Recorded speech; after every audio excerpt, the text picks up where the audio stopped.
Hi everybody, hope you all had a lovely half term. Did lots of lovely fun things at home with all your grown-ups. I've got a new story today that somebody's mummy told me that she thought you'd enjoy. So I asked the postman to bring it, and here it is. We have Granddad's Island.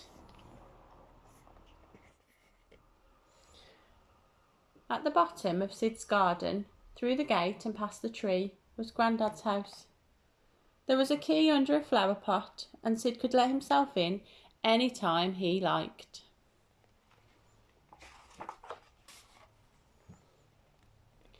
One day, Sid called round to see Grandad, but he wasn't in any of the usual places. Then, just as he was about to leave, Sid heard Grandad calling.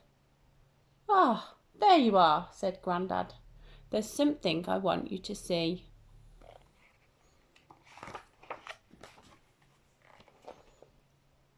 Sid carefully climbed up the ladder. He'd never been in Grandad's attic before. It was full of old boxes and things that Grandad had collected from around the world. At the far end of the attic, Grandad pulled a sheet down from the wall to reveal a big metal door. "After you, Sid," he said.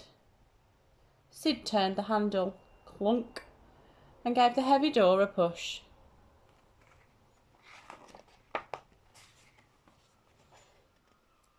Sid found himself standing on the deck of a very tall ship. There was an ocean of rooftops all around. Grandad pulled a handle. Boop went the horn, and the ship lurched forward. "Steady as she goes," Grandad boomed.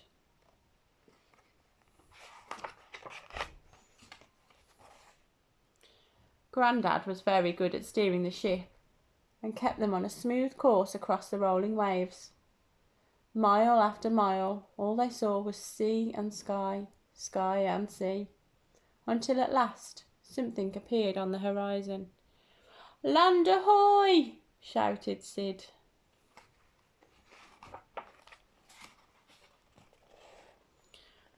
They dropped the ship's anchor and made their way to the shore. "Grandad, don't you want your stick?" Sid asked. "No, I think I'll be all right," said Grandad. In the thick jungle of the island it was very hot. "We must find a good spot for shelter," said Grandad.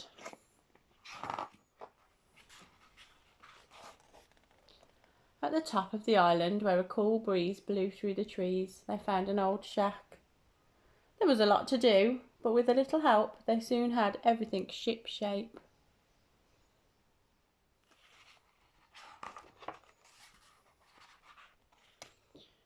They explored the island, high and low. At every turn they saw new wonders.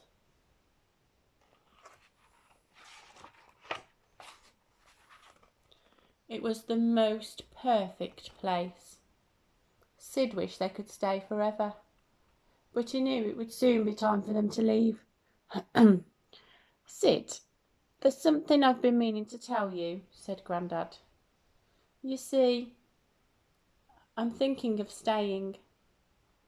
"Oh," said Sid, "but won't you be lonely?"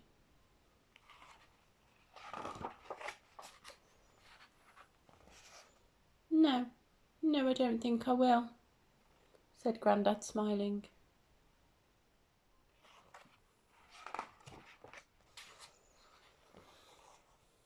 Before he set sail, Sid hugged Grandad one last time. He would miss him very much. Everyone came to wave goodbye.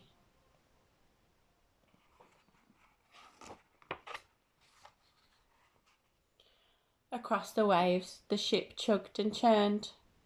The journey seemed much longer without Grandad, but Sid steered the ship safely home.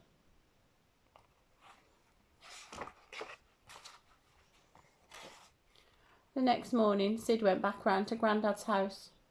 It was just the same as it had always been, except Grandad wasn't there anymore. In the attic, it was very quiet. The big metal door wasn't there. It was as if it had never been there at all. Then Sid heard something tapping at the window. He wondered what it might be.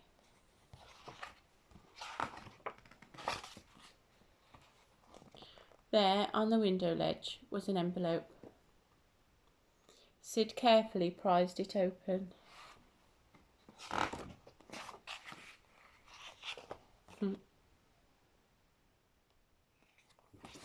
Isn't that a sweet story?